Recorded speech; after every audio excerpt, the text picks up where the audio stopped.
এইবার আমরা দেখব ফাংশন।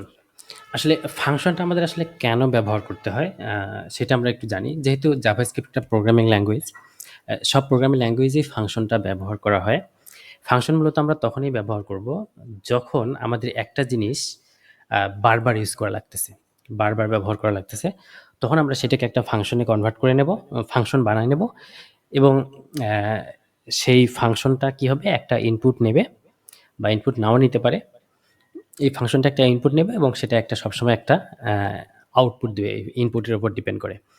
এখন ইনপুট নাও নিতে পারে, নিতেও পারে। তো আমরা একটা ফাংশন দেখি। আমি এগুলা ডিলিট করে দেই।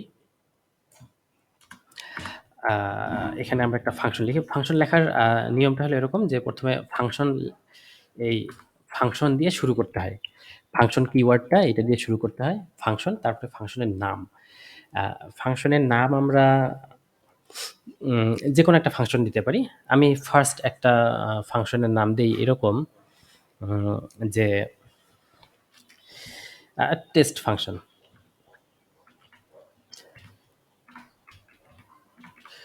ফাংশনের নাম এরকম একটা দিলাম।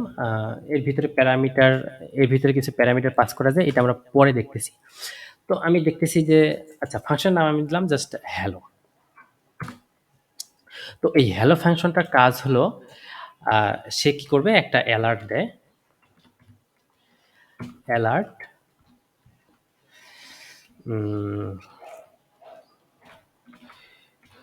গুড মর্নিং, এরকম একটা সে অ্যালার্ট দেয় ফাংশনটা।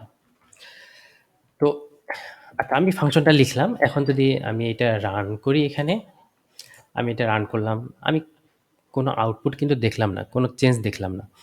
তো এই চেঞ্জটা আমি কখন দেখব, যে এই ফাংশনের নামটা যে হ্যালো, এই ফাংশনটাকে যখন আমি কল করব। তো কল করব কিভাবে, এই হ্যালো এবং এটার সাথে এই যে ফার্স্ট ব্র্যাকেট যেটা, এটা দিয়ে যখন আমি এটাকে লিখবো এভাবে, তখন এই হ্যালো নামে যে ফাংশনটা আছে এই ফাংশনটা কল হবে। আমি যদি এবার রিলোড দেই, তাহলে একটা অ্যালার্ট আমাকে দিল, যে ফাংশনটার কাজ হলো একটা অ্যালার্ট দেওয়া। সে একটা অ্যালার্ট দিল এটা। তো আমরা এটা জাস্ট সিম্পল একটা উদাহরণ। আমরা জাস্ট এখানে অ্যালার্ট না দিয়ে এটাকে আমরা কনসোল ডট লগ করি। তার মানে হলো এরকম যে আমরা যখনই এই হ্যালো ফাংশনটা কল করব, তখন এই গুড মর্নিং এরকম একটা লেখা টেক্সট সে কনসোলে আমাকে দেখাবে। তো এটা একটা এই ফাংশনের কাজ। তো আমি যদি চাই যে এই ফাংশনের একটা কাজ হলো, আচ্ছা আমি আর একটা ফাংশন লিখি। এই ফাংশনটা থাকুক এভাবেই, হ্যালো ফাংশন এটা থাকুক। আচ্ছা, আমি আর একটা ফাংশন লিখি, ফাংশন। তো ফাংশনের আমি একটা নাম দিই, আমি নাম দিই একটা অ্যাডিশন। যার কাজ হলো সে জাস্ট যোগ করবে। সে কি যোগ করবে, আমি এরকম দুইটা ভ্যালু নেই, রেজাল্ট ইকুয়াল 5 প্লাস 6। আচ্ছা, রেজাল্ট নিল।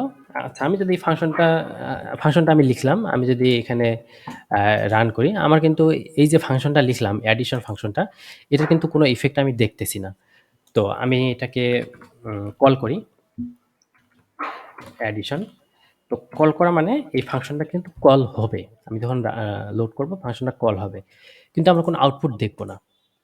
আসলে আমরা কিন্তু কোনো আউটপুট দেখতেছি না। ফাংশনটা কল হয়ে গেছে, কিন্তু আউটপুট দেখতেছি না, কারণ এটা দিয়ে আমরা কোনো আউটপুট আমরা দেখতে চাইনি। আচ্ছা, আমরা আউটপুট যদি দেখতে চাই, তাহলে আমরা এখানে একটা করি, কনসোলে আমরা আউটপুটটা দেখি, কনসোল ডট লগ। আমাদের যে যোগফলটা ছিল সেটা আমরা কনসোলে দেখি, রেজাল্ট। যদি এটা আমরা আউটপুট দেখি, রেজাল্ট আমরা পেলাম 5 প্লাস 6 11। আচ্ছা, এখন আমরা যদি চাই যে ফাংশনটা একটু ডাইনামিক করব। ডাইনামিক কিরকম, যে এখানে এই 5 আর 6 এই দুটাকে আমরা ডাইনামিক করব। ডাইনামিক মানে আমরা এখানে একটা ভ্যালু দিয়ে দেব, এখানে এটা যোগ হবে, তারপরে রেজাল্টটা আসবে। তো সেক্ষেত্রে আমরা ধরলাম যে এটা একটা এ, এটা একটা বি, দুইটা ভেরিয়েবল আমরা পাস করলাম এই ফাংশনের ভিতরে। তারপরে রেজাল্টের ভিতরে আমরা এই ভেরিয়েবল দুইটা যোগ করলাম। এখন এই এ বির যে দুইটা ভেরিয়েবল আমরা দেব, সেই ভেরিয়েবল দুইটা এই রেজাল্টের মধ্যে এই ভেরিয়েবলের যোগ হয়ে এই রেজাল্টের মধ্যে অ্যাসাইন হবে, সেই রেজাল্টটাকে আমরা কনসোলের মধ্যে দেখব। তো এখানে আমরা এখন এই যে আমরা এ আর বি এই দুইটা ভেরিয়েবল আমরা এই দুইটা প্যারামিটার আমরা এখানে পাস করছি, সেই দুইটার মান আমাদের এখানে দিয়ে দিতে হবে। আমি দিলাম 1 আর 2 যদি দেই, তাহলে 1 গিয়ে এতে বসবে আর 2 গিয়ে এই বিতে বসবে। তার মানে এর মান হবে 1 আর বি এর মান হবে 2। তাহলে এ প্লাস বি মানে 1 প্লাস 2 3, রেজাল্ট আসবে 3। তাহলে আমি কনসোলের রেজাল্ট দেখব, এইটার ভ্যালু আসবে 3। আমি যদি দেখি রেজাল্ট 3। এখন আমি এই ফাংশনটা আমি আরেকবার কল করি। এই এডিশন আরেকবার যদি কল করি, আমি চিন্তা করলাম যে আমি আরেকটা এডিশন করব। সেটা কার সাথে এডিশন করব? 7 আর 2। 7 আর 2 যখন এডিশন করব, তখন এই এডিশন এখানে আসলো। আসার পরে সে এই 7টাকে বসাবে এ এর জায়গায় আর 2টাকে বসাবে বি এর জায়গায়। তখন এই দুইটা যোগ হবে, রেজাল্ট এ প্লাস বি। এই দুইটা যোগ করলে কত হলো? 7 আর 2 9। তখন রেজাল্টটা দেখাবে 9। তুমি প্রথমবার দেখাবে 1 আর 2, 1 আর 2 এর যোগফল হবে 3, সে 3 দেখাবে। পরের বার 7 আর 2 এর যোগফল হবে 9, 9 দেখাবে। আমরা যদি একটু দেখি, তাই দেখালো। এখন আমরা যদি আরেকবার যোগ করি, যে এটা দিলাম আমরা 100, তাহলে এই 100 গিয়ে এতে বসবে আর 2 গিয়ে বিতে বসবে। 100 আর 2 এই দুটো যোগ করে হবে 102, সেটা এই কনসোলে আমাদের লগ করে দেখাবে এই 102। তার মানে আমরা যোগ করছি কিন্তু 3বার যোগ করছি, সেটাকে আবার আমরা রেজাল্টটাকে কনসোলে দেখাইছি। তো এই জিনিসটা আমরা বারবার করছি। বারবার যদি আমরা এই 1 2 যোগ করি, তাহলে এই যে এই দুটো লাইন আমাদেরকে কয়েকবার লিখতে হতো, 3বার লিখতে হতো। তো আমরা এই দুটো লাইন বারবার না লিখে আমরা জাস্ট একটা ইনপুট দিলাম, একটা ফাংশন লিখেছি। এই ফাংশনের নাম দিয়ে এই দুটো আমরা প্যারামিটার বা আর্গুমেন্ট দুটো আমরা পাস করে দিছি। আর্গুমেন্ট দুটো পাস করার পরে আমাদের এখানে রেজাল্টগুলো দেখাইলো। এই যে আমরা দুইটা বা আরো বেশি প্যারামিটার আমরা নিতে পারি। আমরা যে প্রয়োজনীয় প্যারামিটারগুলো সেট করে নিয়ে সেগুলো ক্যালকুলেশন করে আমরা একটা রেজাল্ট আউটপুট দেখাইলাম। এই যে একই রকম একটা কাজ, যেখানে প্যারামিটারগুলো চেঞ্জ হইতে পারে, এরকম ভিন্ন ভিন্ন প্যারামিটারের জন্য ভিন্ন ভিন্ন ইনপুটের জন্য ভিন্ন ভিন্ন আউটপুট আসবে। এই যে এই জিনিসটা, এটাই হলো একটা ফাংশন যা নির্দিষ্ট একই রকম একটা কাজ করবে। এটা যদি অ্যাডিশনের হইতো, তাহলে আমি যদি এটাকে অ্যাডিশন বানাই দিই, তাহলে কি করবে? এই সবগুলো সে অ্যাডিশন করবে, অ্যাডিশন দেখাবে। সবগুলো সে অ্যাডিশন করলো। এখন আরেকটা হইতে পারে যে অপারেটর আমরা নিতে পারি। যে এখানে একটা আমরা নিলাম যে অপারেটর। অপারেটরটা কি জিনিস? আচ্ছা, অপারেটরটা আমরা এখন না দেখি, এটা আমরা পরে দেখব। এখানে আমরা অপারেটরও নিতে পারি হিসাবে। তো সেক্ষেত্রে আমরা অপারেটর নিয়ে সেটা ইফ স্টেটমেন্টের মাধ্যমে আমরা এই অপারেটরটাও চেঞ্জ করে দিতে পারি। যোগ বিয়োগ গুণ, যোগ করবে না বিয়োগ করবে না, গুণ করবে না ভাগ করবে, সেটাও আমরা করে দিতে পারি। যেমন আমরা যখন একটা ক্যালকুলেটর বানাবো, তখন সেক্ষেত্রে আমরা এই অপারেটরটাও আমরা ইউজারের কাছ থেকে নেব। ইউজার প্লাস চাপলে আমরা যোগ করব, প্লাস চাপলে মাইনাস চাপলে বিয়োগ করব, এমনটা করা যায়। তো এভাবেই ফাংশনটা কাজ করে। তো এখানে আরেকটা জিনিস আমরা দেখি, আরেকটা ফাংশন নিয়ে আমরা কাজ করি। সেটা হলো যেমন সেলসিয়াস থেকে ফারেনহাইট বা ফারেনহাইট থেকে সেলসিয়াস, এরকম একটা চেঞ্জ।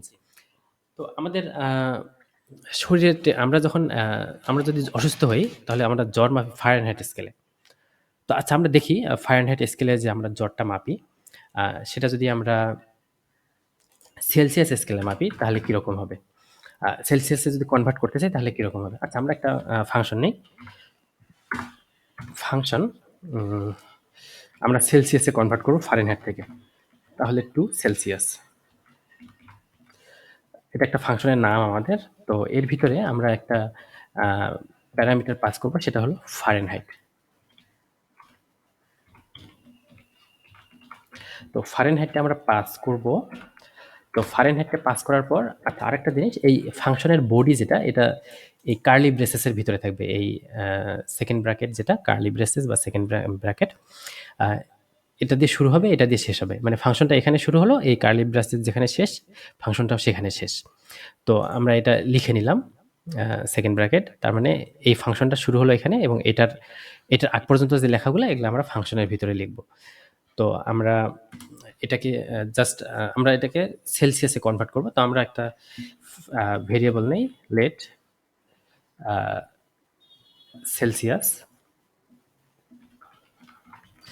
সেলসিয়াস ইকুয়াল সেলসিয়াসটা আমরা কি করি, সাধারণত আমরা ফার্স্ট ফারেনহাইট যেটা আছে এই ফারেনহাইট থেকে -32, তারপর এটাকে আমরা গুণন দেই 5/9 দিয়ে। আমরা চাইলে এটাকে ব্র্যাকেটের ভিতরে রাখতে পারি। আচ্ছা, তো তাহলে আমাদের এখানে ফারেনহাইটের যে ভ্যালুটা দেবো সেই ফারেনহাইটের ভ্যালুটা এখানে আসবে, সেটার সাথে -32 হয়ে 5/9 দিয়ে আমরা ভাগ দিই তাহলে সেটা সেলসিয়াস হয়ে যায়। তো এখন আমাদের যে এই সেলসিয়াসটা আসলো এই সেলসিয়াসটা আমরা কি করব, আমরা কনসোলে দেখব। তো আমি কনসোল ডট লগ, তো এখানে আমরা কি ভ্যালুটা দেখব, সেলসিয়াসের ভ্যালুটা দেখব। আচ্ছা, তা আমরা এখন এই ফাংশনটা কল করি। ফাংশনটা কিভাবে কল করব, আমরা এই যে 2 সেলসিয়াস এটার ভিতরে আমরা ফারেনহাইটটা দেব। ফারেনহাইট কত, আমাদের মানুষের যে শরীরের টেম্পারেচার, নর্মাল টেম্পারেচার হলো 98.5। আমরা যদি এটাকে সেলসিয়াসে দেখতে চাই তাহলে আমাদের এটা কনসোলে আমাদের এটা দেখাবে। আমরা একটু দেখি, 98.5 মেবি, হ্যাঁ 98.5, এটা হলো 36.9, 98.6 মানুষের নর্মাল টেম্পারেচার। তাহলে আমরা যদি সেলসিয়াসে দেখি এটা 37। যদি এরকম হয় কারো জ্বর 102 ডিগ্রি, 102 ডিগ্রি এটা তো ফারেনহাইট স্কেলে, তো 102 ডিগ্রি জ্বর যদি কারো হয় তাহলে আমাদের সেলসিয়াস স্কেলে তার জ্বর কত হবে, এটা অলমোস্ট 38.8 ডিগ্রি সেলসিয়াস তার শরীরের টেম্পারেচার হয়ে যাবে। তো এভাবেই আমরা ফাংশনগুলোকে ব্যবহার করতে পারি, রিউজ করতে পারি। এটাকে আমি আরও ইউজ করতে পারি, যেমন 98.6 দিলাম, তার মানে এই ফাংশনটা আমার ফারেনহাইটকে সেলসিয়াসে কনভার্ট করে দিচ্ছে। তো এখানে ফাংশনের কাজগুলো, ফাংশন আমরা তখনই ইউজ করবো যখন দেখবো যে আমাদের এক একটা কাজ রিউজ করা লাগতেছে, মানে এক একটা কোড ব্লককে রিউজ করা লাগতেছে। আমাদের এখানে এক্সাম্পলের জন্য আমরা এটা দেখলাম, যখন আমরা বড় প্রজেক্ট করব তখন দেখা যাবে যে অনেক বড় একগুলা কাজ দেখা গেল যে প্রায় 10-15 লাইনের একটা কোড যেটা আমার বারবার লিখতে হইতেছে। তো আমি কি করব, এটা আমি বারবার লিখবো না, এটা এক জায়গায় একটা ফাংশনের মধ্যে লিখে রাখবো। তারপর যখন আমার ওই 10-15 লাইন কোডটা লিখতে হবে তখন আমি ওই ফাংশনটাকে কল করে তার ভিতরে আমার প্রয়োজনীয় প্যারামিটারগুলো পাস করে দেবো। তখন দেখা গেল যে ওই 10-15 লাইনের একটা কোড ব্লক যেটা আমাকে বারবার লিখতে হচ্ছে না, তখন সেক্ষেত্রে আমরা এই ফাংশনগুলো ইউজ করব। তো ফাংশন মূলত এটাই, আমি একটু রিক্যাপ করি। ফাংশন আমাদের লিখতে হয় এরকম, প্রথমে ফাংশন, জাভাস্ক্রিপ্টে এরকম প্রথমে ফাংশন লিখতে হয়, ফাংশন লেখার পরে ফাংশনের নাম দিতে হয়, তারপরে এই প্যারেনথেসিস এবং তারপরে সেকেন্ড ব্র্যাকেট দিয়ে শুরু করতে হয়, শেষ করতে হয়। এই সেকেন্ড ব্র্যাকেট শুরু আর শেষের মাঝখানে আমাদের ফাংশনের বডিটা থাকে। এই বডিতে আমরা যাই লিখব, যখন আমরা এই ফাংশনটাকে কল করব সেই বডিটা এক্সিকিউট হবে। তো এখানে আমরা একটা ফাংশন, যদিও এখানে নামটা সামঞ্জস্যপূর্ণ না, যখন আমরা ফাংশনের নামটা অবশ্যই সামঞ্জস্যপূর্ণ হইতে হবে। এডিশন মানে আমরা এখানে এই ফাংশনটা মানে আমরা বুঝতেছি যে আমরা যোগ করব। নামের সাথে ফাংশনের কাজটাও যাতে মিল থাকে এটা আমাদের একটু খেয়াল রাখতে হবে। না রাখলেই যে ভুল হবে এমন না, কিন্তু যেটা কনভেনশন হলো যে যদি আমরা এডিশন রাখি তার মানে ফাংশনের নাম দিয়ে যেন আমরা বুঝতে পারি যে ফাংশনটা আসলে কি কাজ করবে। তারপর এখানে 2 সেলসিয়াস, এটা দিয়ে আমরা বুঝলাম যে আসলে সেলসিয়াসে কনভার্ট করার জন্য আমরা এটা ব্যবহার করব। তারপর আসতেছে এই ফাংশনটা আমরা কিভাবে কল করি, কিভাবে আমরা আর্গুমেন্টগুলো পাস করি। আর্গুমেন্ট আমরা ইনপুট যেটা দেবো সেই ইনপুটের উপর বেস করে এই ফাংশনটা এক্সিকিউট হবে এবং যদি আউটপুট দেওয়া থাকে সেটা আউটপুট আকারে এটা আউটপুট দেবে। তো এটাই আমাদের ফাংশন। এরপরে আমরা ফাংশনের আরেকটা ইম্পর্টেন্ট জিনিস দেবো পরের লেসনে। Thank you.